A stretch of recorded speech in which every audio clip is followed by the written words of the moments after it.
चलिए, जय हिंद साथी। कल हमने इसके पहले हमने भाग 1 पढ़ा था, भारत राज्यों का संघ, संघ क्या है, राज्य क्या है, कितने प्रकार के संघ होते हैं, ये सारी चीज़ के बारे में चर्चा किए थे। आज हमारा भाग 2 है। भाग 2 में चर्चा है जिसको भारतीय नागरिकता, भारत की नागरिकता कौन होता है, नागरिकता किसको कहेंगे, ठीक है, ये सारी चीज़ की चर्चा करेंगे कि नागरिकता कहाँ से लिया गया, ठीक है। तो चलिए अगला, चलिए आइए। पूछा जाता है कि भारत के नागरिकता में, भारत का भाग 2 में नागरिकता की चर्चा है, तो भाग 2 में किसका इमेज है, तो किसका इमेज है, तब वैदिक काल के आश्रम का, वैदिक काल के गुरु आश्रम का इमेज है, ठीक है। भाग 2 में, भाग 2 में वैदिक काल के आश्रम कहेगा। भाग 1 में किसका इमेज था, तब भाग 1 में साढ़ का इमेज था, साढ़ का, ठीक है। वो साढ़ जम्मू कश्मीर वाला साढ़। चलिए देखिए, कहता भारत संविधान के भाग 2 में किसकी चर्चा है, तो नागरिकता की, ठीक है। किसकी चर्चा है, तो नागरिकता की, ठीक है। किसकी चर्चा है, नागरिकता की, ठीक है, नागरिकता की। कहेगा क्या, संविधान के भाग 2 में किसकी चर्चा है, नागरिकता है। कितना से कितना अनुच्छेद है, 5 से 11 तक में। अब कहते हैं कि नागरिकता किसको कहेंगे, तो कहे असल में देश में 3-4 प्रकार के लोग रहते हैं, 4 प्रकार के लोग रहते हैं। क्या आप उसी को सभी को नागरिक कहिएगा, जैसे भारत में वो जो रहता है भारत के मूल निवासी, ठीक है। भारत में मेनली 4 प्रकार के रहता है। एगो मूल निवासी रहता है, मूल निवासी। उसके बाद रहता है दूसरा में विदेशी आदमी, विदेशी व्यक्ति, विदेशी व्यक्ति। और तीसरा में रहता है राज्य विहीन लोग, राज्य विहीन लोग। और तीसरा में रहता है शरणार्थी, शरणार्थी। कहा जाता है कि क्या संविधान में, क्या मतलब नागरिक किसको कहेंगे, तो क्या ये चारों लोगों को नागरिकता कहेंगे कि इनमें से किसी एक को नागरिकता कहेंगे। तो देखिए, नागरिकता किसको कहते हैं, नागरिकता उसको कहते हैं जो देश में रह रहे लोगों को विशेष अधिकार तथा विशेष कर्तव्य देता है, ठीक है। उसी को हम क्या कहेंगे, नागरिक। क्या शरणार्थी, हमारे यहाँ मूल निवासी क्या होंगे, भारत के नागरिक होंगे, ठीक है। लेकिन क्या विदेशी व्यक्ति भारत के नागरिक होंगे, नहीं होंगे। राज्य विहीन लोग, ये भी नहीं होंगे। शरणार्थी लोग, ये भी नहीं रहेंगे, ठीक है। ऐसे देखा जाए तो भारत में कितने प्रकार के लोग रहते हैं, तो ये 4 प्रकार के लोग रहते हैं, ठीक है। मूल निवासी, शरणार्थी और राज्य विहीन, और क्या होता है, राज्य विहीन और शरणार्थी लोग, यही 3-4 चीज़ रहते हैं, ठीक है, मूल रूप से भारत में इसे देखा जाए। लेकिन भारत के नागरिक ये सारे होंगे नहीं। भारत के नागरिक वो होंगे जो भारत के लिए, भारत के मूल अधिकार का, जिसके पास मूल अधिकार प्राप्त है, और क्या प्राप्त होता है, मूल अधिकार और कर्तव्य का पालन करना पड़ता है, ठीक है।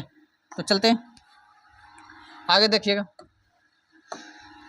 कहेगा संविधान के भाग 2 में किसकी चर्चा, नागरिकता। कहेगा नागरिकता किसके संविधान से लिया गया, किसके संविधान से, किसके संविधान से, तो यह ब्रिटेन की संविधान से लिया गया, ब्रिटेन की संविधान से, या ब्रिटेन की संविधान से लिया गया। इसमें चर्चा किसका है, नागरिकता का, नागरिकता का, ठीक है। नागरिकता का संविधान के, ब्रिटेन के संविधान से लिया गया। कहेगा कि नागरिकता का पहली बार वर्णन, नागरिकता का पहली बार वर्णन किसने किया था, अरस्तु ने।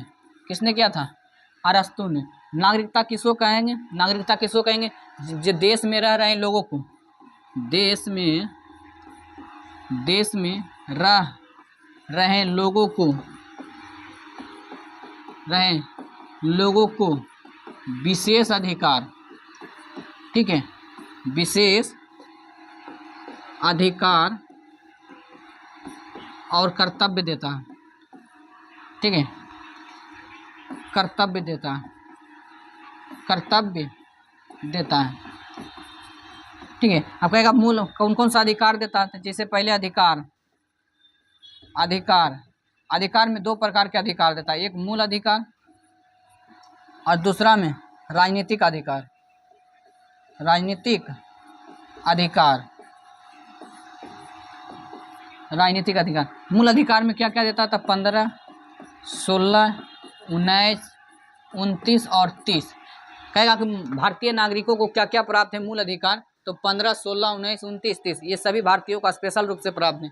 जबकि राजनीतिक अधिकार में क्या क्या देगा, तो इसमें देगा वोट डालने का, ठीक है, वोट डालने का, चुनाव लड़ने का, ठीक है। ये सारा चीज़ हमारा क्या देता है, अधिकार, मूल अधिकार 15, 16, 19, 29, 30 ये सिर्फ भारतीय नागरिक को प्राप्त है, ठीक है। राजनीतिक अधिकार देता है वोट डालने के लिए, चुनाव लड़ने का, और बाकी सारा चीज़ अधिकार देता है। कर्तव्य कौन कौन देता है, कर्तव्य कर्तव्य कौन देता है? तो कर्तव्य में सबसे पहला देता है, कर्तव्य देता है कि आप टैक्स भरिए, आपका टैक्स भरना काम होता है, ठीक है, टैक्स भरना आपका कर्तव्य होता है। और उसके बाद भारत की कानून को क्या करें? पालन करें, कानून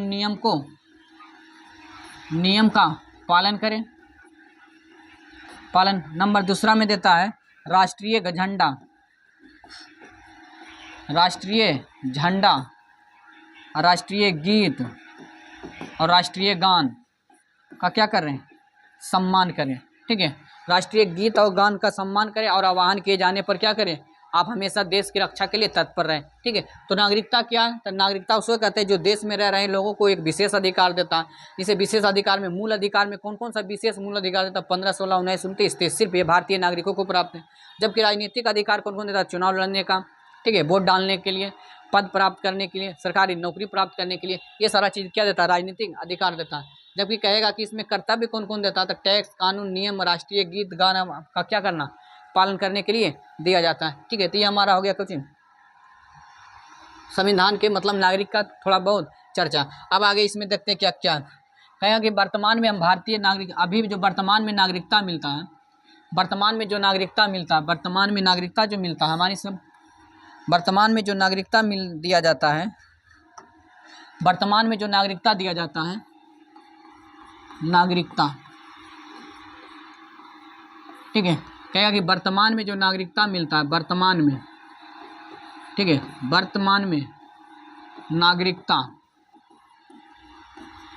वर्तमान में जो नागरिकता दिया जाता है हमनी सबको, जो 1955 के अधिनियम से, 1955 के अधिनियम से कहेगा नागरिकता का हमनी सब जो वर्तमान में जो नागरिकता दिया जाता है लोगों को, वो किसके अधिनियम से? तो 1955 के अधिनियम से। तो 5, 6, 7, 8 क्या था? तो ये स्वतंत्रता के समय भारत के कौन नागरिक होगा, भारत के कौन नागरिक नहीं होगा, उस समय बहुत सारा मतलब दिक्कत आ रही थी। इसके लिए उस समय तत्काल के रूप में अनुच्छेद 5, 6, 7 और 8 तत्काल रूप से जोड़ दिया गया था। लेकिन अभी जो भारत की नागरिकता मिलता है वो नागरिकता अधिनियम 1955 के तहत। तो ये नागरिकता अधिनियम 1955 के तहत कितने प्रकार से नागरिकता दिया जाता है?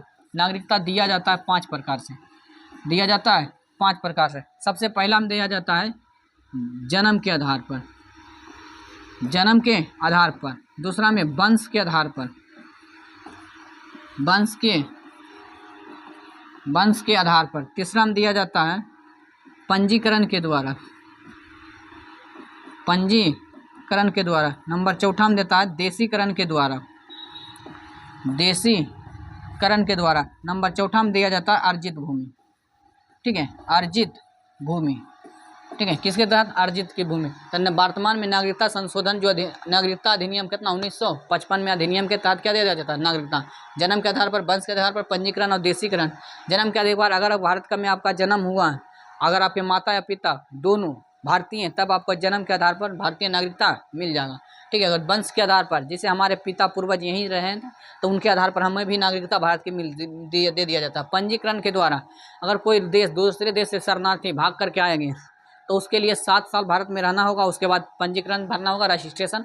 उसके बाद भारत सरकार उसको चाहे तो देख सकता है या तो नहीं दे सकता। देशीकरण के द्वारा, अगर आप कला, वाणिज्य, अब विज्ञान में आप कला, वाणिज्य और विज्ञान में, कला, वाणिज्य और विज्ञान में पारंगत है तो भारत सरकार आपको ऐसे भी नागरिकता दे दिया जाता। लेकिन देशीकरण के द्वारा, पंजीकरण के द्वारा 7 साल में दिया जाएगा, 7 साल में, जबकि देशीकरण के द्वारा 10 साल में, ठीक है, देशीकरण के द्वारा 10 साल में। कहेगा कि नागरिकता संशोधन, नागरिकता अधिनियम में पहली बार संशोधन कब हुआ था? पहली बार संशोधन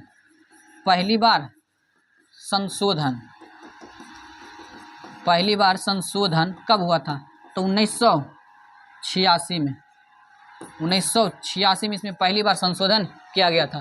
तो ये नागरिकता देने की बात करता है 5 तरीके से। कहा था कि नागरिकता छीना जाएगा कितना तरह से? छीना जाता है 3 तरीका से, या तो त्याग कर दीजिए, या तो बर्खास्त कर दिया जाएगा, या तो वंचित कर दिया, ठीक है, या तो वंचित। त्याग के मतलब हुआ कि जब आप अपने मतलब मर्जी से आप क्या कर रहे हैं? नागरिकता त्याग कर रहे हैं, क्योंकि आप दूसरे देश की नागरिकता ले चुके हैं तो आप त्याग कर सकते हैं। बर्खास्त के मतलब हुआ कि जब आप अनैतिक कार्य में अब अनैतिक कार्य देश विरोधी काम में पकड़ाइएगा तो आपको बर्खास्त कर दिया जाएगा। वंचित कब कर दिया जाएगा? जब आप फर्जी तरीके से रजिस्ट्रेशन करा करके मतलब नागरिकता लिए हैं, अब पता चल गया कि ये बाद में फर्जी तरीका से, तो आपको नागरिकता क्या कर दिया जाएगा? वंचित कर दिया जाएगा। ठीक है, तो ये हमारा इतना था नागरिकता। वर्तमान में नागरिकता किससे द्वारा लिखित? 1955 के अधिनियम, जन्म के आधार पर, वंश के आधार पर, पंजीकरण के द्वारा, ये सारे नागरिकता अधिनियम दिया जाता है। ठीक है, ये सब था अभी वर्तमान में। लेकिन उन स्वतंत्रता के समय अनुच्छेद बराबर से दिया गया था, अनुच्छेद 5, 6, 7 और 8, 9 इस तरह से दिया गया था।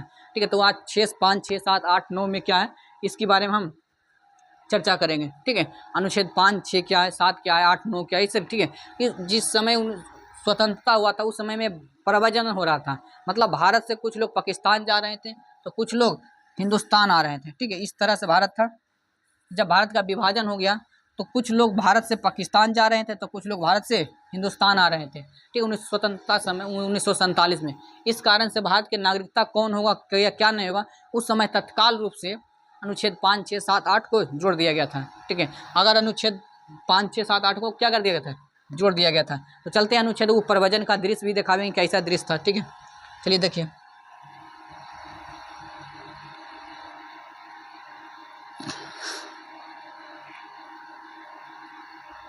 देखिएगा अनुच्छेद 5। अनुच्छेद 5 क्या कहता है? देखिए, सिटीजनशिप, नागरिकता। अनुच्छेद 5 कहता है कि जिसके अनुच्छेद 5 में कहा था कि स्वतंत्रता के समय में भारत की नागरिकता, मतलब जब भारत स्वतंत्र हुआ था उस समय भारत की नागरिकता कौन होगा, इसके लिए अनुच्छेद 5 में कहा कि स्वतंत्रता मतलब भारत की नागरिकता, उसमें 3 कंडीशन दिया गया था। ठीक है, अनुच्छेद 5 में 1947 में, 26 जनवरी 1950 में, 26 जनवरी 1950 में कहा कि भारत के नागरिक वही होगा जो 3 कंडीशन को क्या करेगा? पूरा करेगा। तो कहा गया कि जिसके माता या पिता भारत में जन्मे थे, ठीक है, या जो भारत में जन्मा था।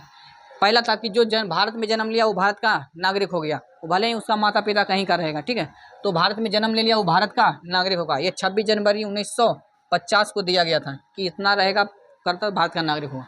कहा कि जिसके माता पिता भारत में जन्मे हो, या तो जिसका माता पिता भारत में जन्मा है, अभी है कहूँ, लेकिन उसका अगर माता पिता भारत में जन्मे तो भी उसका भारत की नागरिकता दे दिया जाएगा, वो भी भारत के नागरिक होगा।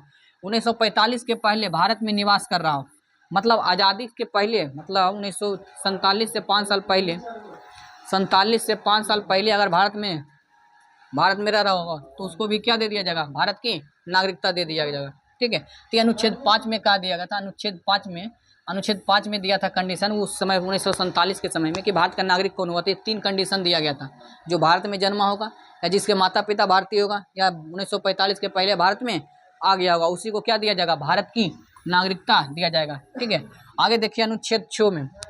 ठीक है, अनुच्छेद 6 में क्या कहता है? अनुच्छेद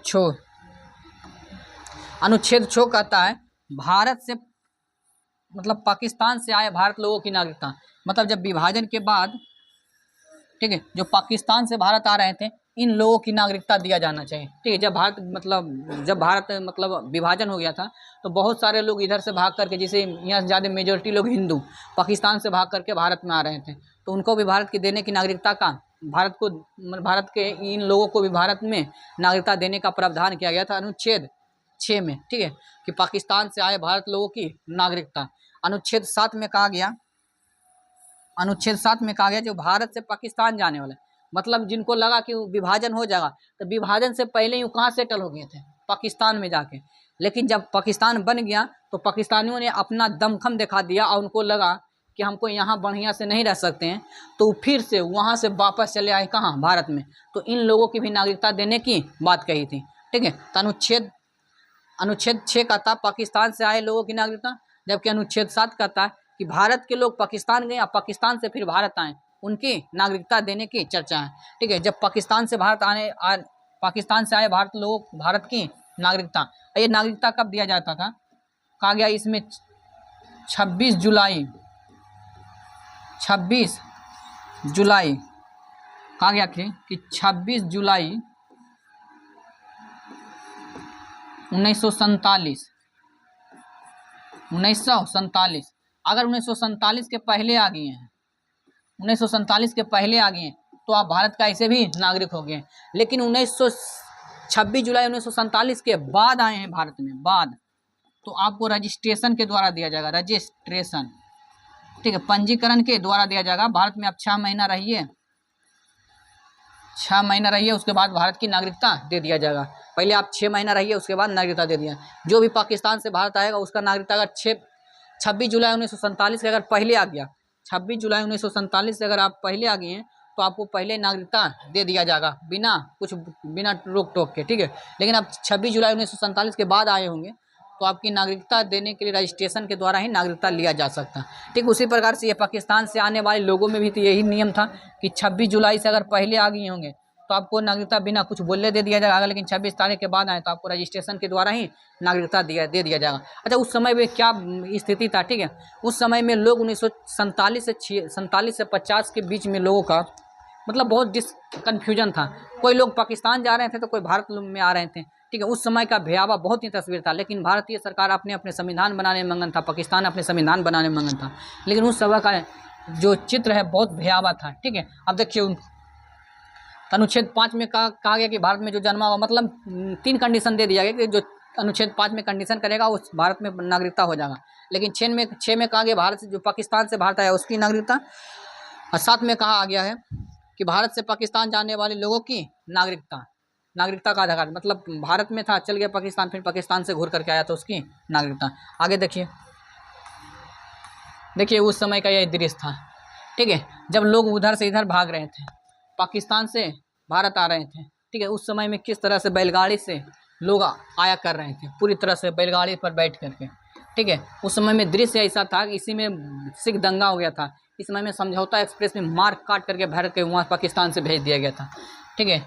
आगे देखिएगा, इस तरह से लोग पैदल आ रहे थे, ठीक है, पूरी तरह से देखिए एकदम भीड़ एकदम पूरा मच के, ठीक है। भारत के विभाजन की दुर्लभ फोटोज था।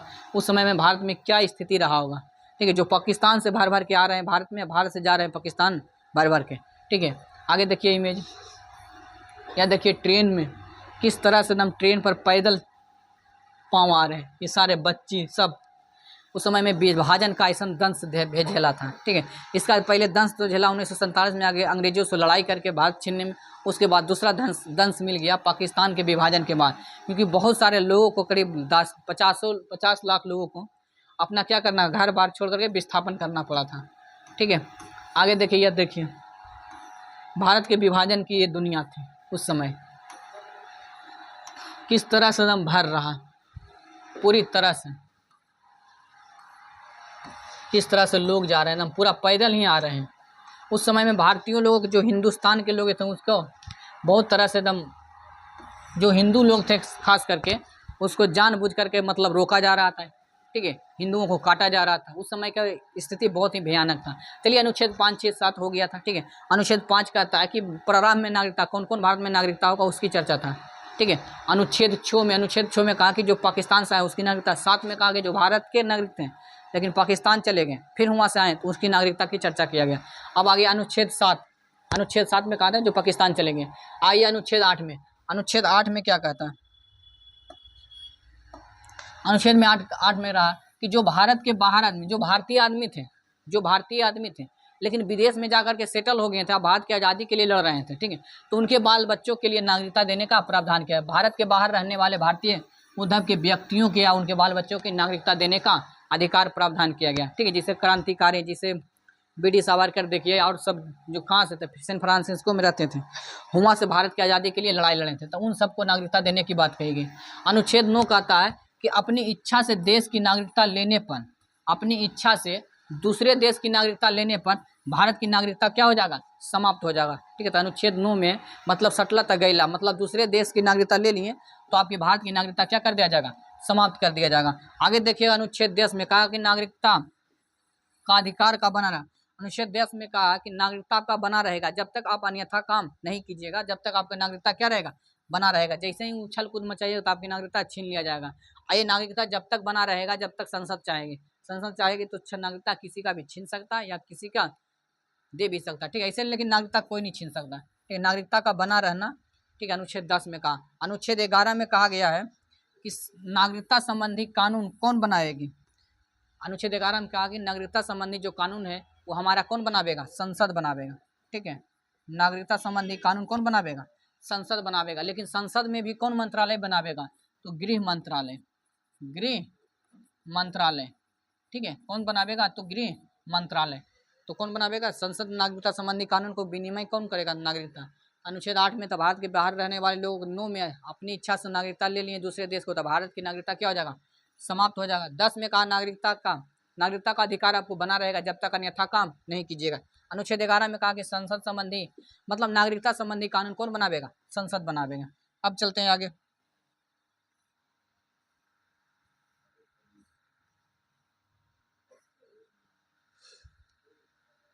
देखिएगा, नागरिकता संबंधी कानून कौन बनावेगा? नागरिक। अनुच्छेद 11।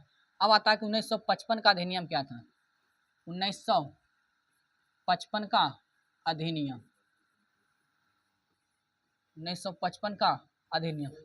1955 के अधिनियम में क्या कह रहा था कि 5 तरीके से नागरिकता दिया जाएगा और 3 तरीके से नागरिकता छीना जाएगा। ठीक है, तो उसमें 1955 के अधिनियम था। अभी वर्तमान में नागरिकता जो मिलता हमारे कौन सा अधिनियम से मिलता है? 1955 अधिनियम। लेकिन इसमें कुछ संशोधन भी हुआ था। ठीक, इसमें कौन सा संशोधन हुआ था? ठीक है, जिसे पहला नंबर में ये क्या कहता है कि जन्म के आधार पर नागरिकता, जन्म के आधार पर नागरिकता, आधार पर। ठीक है, इसमें जन्म के आधार पर, कि जन्म के आधार पर मतलब कि जो जन्म भारत में जन्म ले लिया उसका नागरिकता होना चाहिए। ठीक है, जैसे पाकिस्तानी आया, दूसरे देश वाला आया, भारत में आया, अगर प्रेग्नेंट आया यहाँ अगर जन्म ले लिया तो बच्चा भारत का नागरिक होगा। ठीक है, वो क्या होगा? भारत की नागरिक होगा। ये नियम 1986 तक चलते रहा, 1985 तक लागू रहा। लेकिन जब होश खुला कि भाई ये तो बहुत गलती है, क्योंकि इसमें बहुत सारा मिसयूज होने लगा था। पाकिस्तान वाला आता था, अपना बच्चा को यहाँ मतलब डिलीवरी कराया, वो भारत का नागरिक हो गया। जब वो भारत का नागरिक हो गया तो वो भारत में रहेगा, उसके बाद साला बाद में वो बमफोड़ुआ बन जाता था। ठीक है, तो जन्म के आधार पर इसको पहली बार जो संशोधन किया गया, पहली बार संशोधन 1986 में, 1986 में पहली बार संशोधन कब किया गया? जन्म के आधार पर 1986 में। कहा कि 1955 में पहली बार संशोधन भी कब किया गया था? पहली बार संशोधन, पहली बार तब भी क्या होगा? 1986 ही होगा। तो जन्म के आधार पर पहली बार संशोधन कब किया गया था? 1986 में। और यहाँ कह दिया गया कि जन्म के आधार पर उसी को नागरिकता मिलेगा जिसका माता या पिता, जिसका माता या पिता क्या होनी चाहिए? भारतीय होनी चाहिए। ठीक है, क्या होनी चाहिए? भारतीय होनी चाहिए। तभी आप क्या बन सकते हैं? तभी आपको बच्चे को क्या मिलेगा? नागरिकता मिलेगा, वरना नागरिकता खत्म। माता या पिता दो में से कोई भी भारतीय होना चाहिए, तभी उसको क्या मिलेगा? नागरिकता। ठीक है, ऐसा कि नहीं मतलब आए पढ़ने के लिए बाप बन के चलेंगे। अब उसमें बार कहा दूसरी बार संशोधन कब किया गया था? दूसरी बार किया गया 1992 में। कहा कि माता और पिता में से दोनों एक होगा, लेकिन दोनों का वैलिड सर्टिफिकेट होना चाहिए। दोनों क्या होना चाहिए? वैलिड रूप से होना चाहिए, वैलिड रूप से सही होना चाहिए, तभी आपके बच्चे को नागरिकता मिलेगा, वरना नागरिकता नहीं मिलेगा। ठीक है, नागरिकता नहीं मिलेगा तो बहुत सारा चीज़ अधिकार छिन जाता है। ठीक है, तो पहली बार संशोधन 1986 में कहा गया, पहले वंश जन्म के आधार पर दे दिया जाता था, लेकिन पहली बार किया गया कि नहीं 1986 में माता या पिता दो में से कोई भी भारतीय होगा तभी बाप के बच्चे को नागरिकता मिलेगा। दूसरा में कहा गया, दूसरी बार संशोधन 1992 में किया, कहा कि दोनों जो होगा दोनों वैलिड रूप से होना चाहिए। पहले क्या करता था पाकिस्तान से घुस गया यहाँ जम्मू कश्मीर आकर के भारतीय लड़कियों से शादी कर लिया था। अब शादी करके रह गया, तब भारत में भारतीय हो गया। ठीक है, भारतीय हो गया। अब उनका जो बच्चा होगा उसकी नागरिकता मिलेगा। अब बाद में साला तेकन हम फड़ुआ निकलता था। तो कहा गया कि ऐसे नहीं होगा, कि जो भी रहेगा वैलिड रूप से रहना चाहिए। ठीक है, वैलिड रूप से रहना चाहिए। ये कि नहीं मतलब आए थे पढ़ाई करने के लिए, बम फोड़ने के लिए आए थे और यहाँ बाप बन गए, तो आपका नागरिकता यहाँ नहीं रहेगा, ना ही आपके बच्चे को नागरिकता मिलेगा। हाँ, आप यहाँ के निवासी, आप यहाँ के रहिएगा, सब मिलेगा, लेकिन आपको नागरिकता नहीं मिलेगा, आपको चुनाव लड़ने के लिए नहीं दिया जाएगा। ठीक है, तो पहली बार जन्म के आधार पर कब मिला गया? 1986 में। कहेगा कि वंश के आधार पर पहली बार संशोधन कब किया गया था? वंश के आधार पर, वंश के आधार पर। ठीक है, वंश के आधार पर पहली बार इसको संशोधन किया गया 2003 में। ठीक है, वंश के आधार पर नागरिकता को पहली बार संशोधन किया गया 1903 में, पहली बार संशोधन किया गया 1903 में। ठीक है, उसमें कहा गया यह किया गया, इसमें कहा यह गया कि जो लोग वंश के आधार पर, जन्म के आधार पर पहली बार 1986 में, दूसरी बार 1992 में, वंश के आधार पर 2003 में। इसमें कहा गया कि वंश की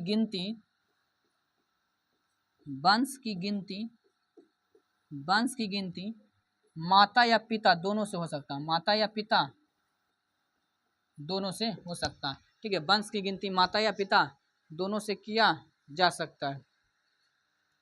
2003 में किया गया तो वंश की माता या पिता में दोनों। ठीक है, वंश की गिनती सर ये 1999 था जी, ये 1992 था। ठीक है, ये 2003। ठीक है, 2003 में वैलिड रूप से रहना। 1992 में क्या था, वंश की पहले क्या होता था कि वंश की गिनती जो होता था पितृ सप्तम के कारण वंश की गिनती पिता से होता था। ठीक है, तो इस समय वंश के आधार 1992 में वंश की गिनती किससे होता था, पहले पिता से होता था। लेकिन एक महिला थी जो केस कर दिया कि बताइए हमारे आपका संविधान में क्या है कि पिता से ही वंश की गिनती होगा। ठीक है, माता से नहीं। अगर हम कोई भारतीय लड़की किसी विदेशी से शादी कर लिया और वो भारत में आकर रह रहा तो उसके बच्चा का नागरिकता नहीं मिलेगा। ठीक है, तो लड़कियां लोग जाकर केस कर दिया। जब केस कर दिया तो संविधान में संशोधन किया गया, कहा गया कि वंश की जो गिनती होगा वो माता या पिता दोनों से होगा। ठीक है, जैसे आप देखिएगा सानिया मिर्जा, अगर सानिया मिर्जा का बेटा हो गया, सानिया मिर्जा तो भारत के नागरिक हैं, अगर सानिया मिर्जा अगर भारत में रहता, अगर ये उस समय नई कानून नहीं रहता तो उनका बेटा को नागरिकता नहीं दिया जाता। ठीक है, लेकिन अब क्या कर दिया गया, वंश की गिनती माता या पिता दोनों से हो सकता है। ठीक है, अब दोनों से हो सकता है। आगे देखिएगा वंश के आधार पर। तीसरा था क्या चीज, पंजीकरण के आधार पर। पंजीकरण में आप 7 साल रहिए, 7 साल के बाद आपको सरकार क्या दे देगा, नागरिकता। 7 साल के बाद, 7 साल के बाद उसके बाद आता है देशीकरण। देशीकरण में आप 10 साल तक रहिए भारत में, 10 साल तक रहिए भारत में, आपको नागरिकता दे दिया जाएगा। उसके बाद आता है अर्जित भूमि। जैसे आपने किसी देश को मिलाया, ठीक है, किसी देश का या किसी क्षेत्र को मिलाया तो उस क्षेत्र में रहने वाले लोगों की नागरिकता आपको देना है। अर्जित भूमि के आधार पर नागरिकता दिया जाता है। तो ये सारे हमारे सारे था। ठीक है, अब इससे आगे चलते हैं कि 3-4 गो संशोधन, 3-4 गो एक्ट आया था। वो क्या था, NRI क्या है, CIO क्या है, PIO क्या है। ठीक है, अब उसकी चर्चा कर लेते हैं। देखिए, एक होता है NRI,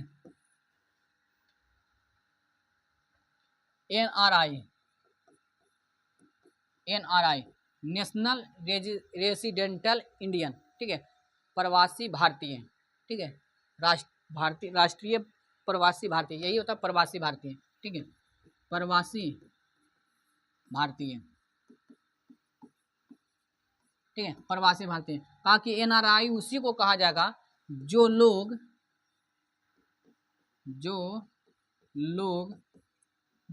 180 दिन या इससे अधिक, या 180 दिन या 180 से अधिक किसी दूसरे देश में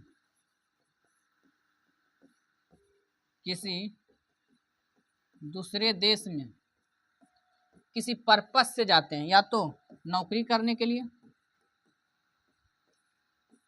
या पढ़ाई करने के लिए, या तो बिजनेस करने के लिए।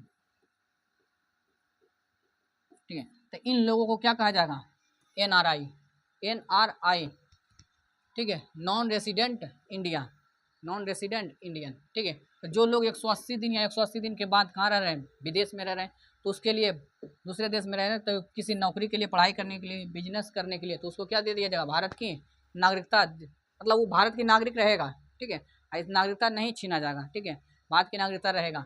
ठीक है, लेकिन इससे ये लोग अपना अकाउंट खोलाते हैं जिसका नाम होता है NRA। ठीक है, ये जो लोग जा रहे हैं नौकरी करने के लिए, बिजनेस करने के लिए, विदेश में जाकर के कमाते हैं, खाते हैं, पैसा कहाँ भेज देते हैं, भारत में। जिससे भारत का क्या होता है, डॉलर बढ़ता है, भारत के लिए बहुत अच्छी वाला काम होता है। ठीक है, इसलिए उसका कहा गया, अटल बिहारी वाजपेयी कहें कि हम इन लोगों पर जो पैसा विदेश से आवे उस पर हम टैक्स नहीं लेगा, लेकिन उसके लिए एक अकाउंट खोलाना पड़ेगा, उसको बोला जाएगा NRA।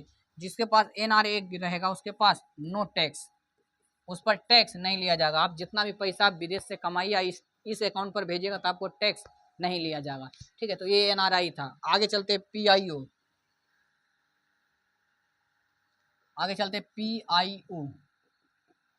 PIO इसको बोलता person of Indian origin.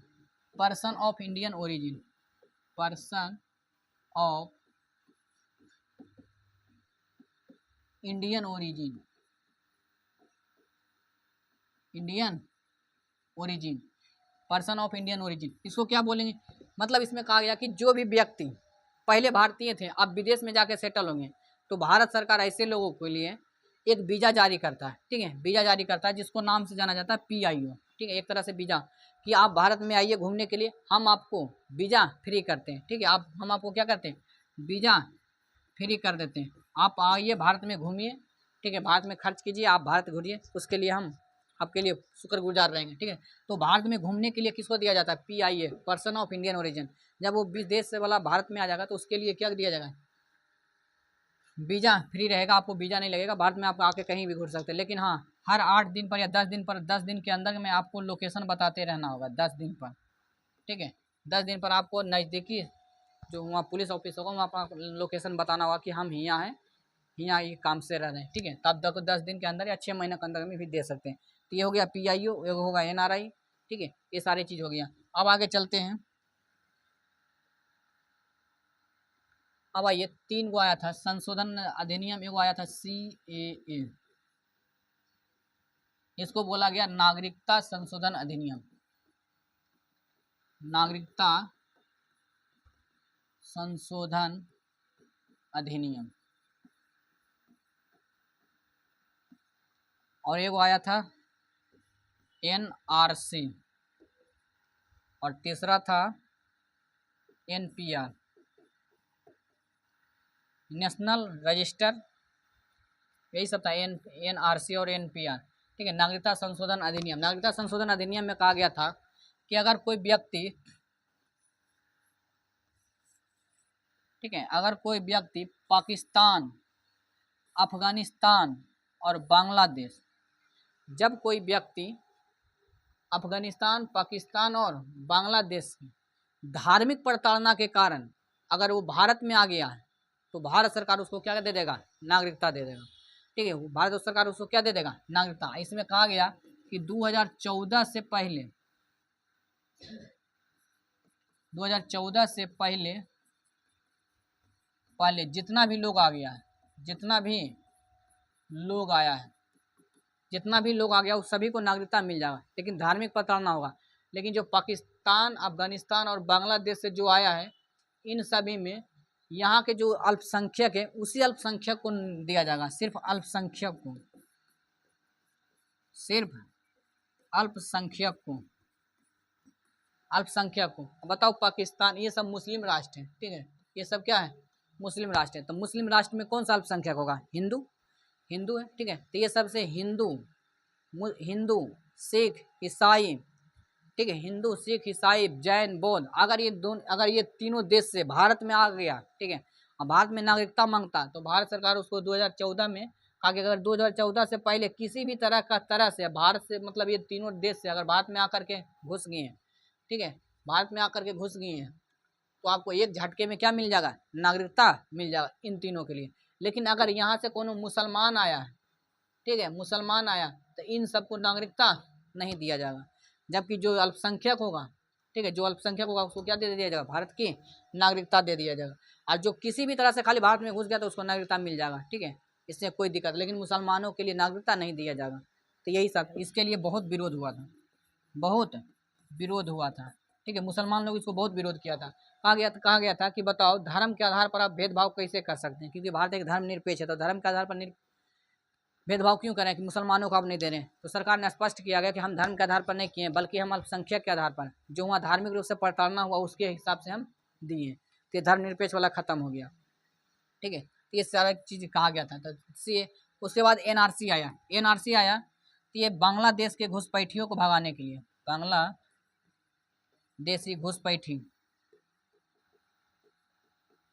Bangladeshi घुसपैठी, देखिए ये बांग्लादेश से अधिकतर मुसलमान भारत में आ जाता है, अधिकतर मुसलमान भारत में घुस जाता है, किसके लिए? अच्छी नौकरी करने के लिए, अच्छे पर्पस के लिए आ जाता है, ठीक है। तो भारत सरकार का यहाँ से बांग्लादेश से इतना मुसलमान भारत में आ गया, बहुत सारे मुसलमान भारत में आ गया, जिसके कारण भारत में यहाँ जो पश्चिम बंगाल में रहने वाले लोगों में उसमें थोड़ा दिक्कत होने लगा, जिसके कारण भारत सरकार कहा कि हम इन घुसपैठियों को निकालने के लिए हम एक नियम ला रहे हैं, कौन? NRC, ठीक है। तो एनआरसी के तहत बांग्लादेशी घुसपैठी को क्या था, भगाने के लिए। इसमें क्या दिया गया था कि 1971 के पहले जो आ गया, ठीक है, 1971 से जो पहले बांग्लादेश वाले भारत में आ गया तो वो तो भारत का नागरिक होगा, उसको भगावेंगे नहीं।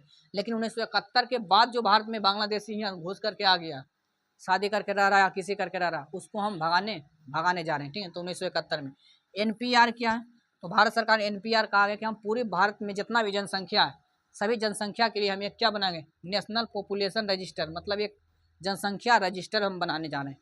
जनसंख्या रजिस्टर है ये, जनसंख्या रजिस्टर, ठीक है, जनसंख्या रजिस्टर बनाने जा रहे हैं ताकि ये पता चले कि भविष्य में हमारा जनसंख्या इतना थी और इतना लोग थे, और उसी के वंश के आधार पर जितना लोग आए उसकी नागरिकता रहेगी। अगर इसके बाद कोई फालतू आदमी आता है तो उसको नागरिकता खत्म कर दिया जाएगा, ठीक है। तो ये एनआरसी आया था स्पेशल में असम के लिए आया था, ठीक है, असम के लिए आया था, क्योंकि असम में बहुत सारे मुसलमान वहाँ घुस गया था, जिसके कारण उसको भगाने के लिए मतलब ये सारे नियम लाया गया था, ठीक है। तो हमारी नागरिकता संशोधन अधिनियम खत्म हो गया। नागरिकता क्या था, ये सारी चीज़ क्लियर कर दी है, ठीक है।